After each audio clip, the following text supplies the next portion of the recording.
Kaugnay niyan, tiwala si Senate President Franklin Drilon na dadagsa ang mga negosyante sa Mindanao sa oras na makamit ang kapayapaan sa rehiyon sa pamamagitan ng pagbuo ng Bangsamoro Entity. Ayon kay Drilon, mahalagang sangkap sa paglago ng ekonomiya ang pagkakaroon ng kapayapaan at kaayusan sa isang lugar, kung kaya't maraming foreign investors ang naghihintay na mapagtibay ang Bangsamoro Basic Law. Samantalang hinimok ni Drilon ang kanyang mga kasamahan sa Kongreso na isantabi muna ang political ambitions sa pagtalakay sa BBL.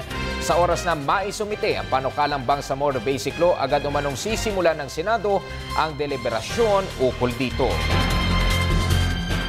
Within the week, yes, certainly within the week.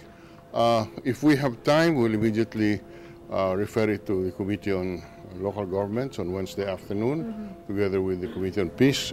If not, then Monday morning next week or Monday afternoon next week, we'll refer it so that by next week, hopefully, we can start the committee hearings. A little difficult to finish it by December 31 because by the third week of October, the budget will be before us. We will give it our best shot, but a reasonable time would be first quarter of next year.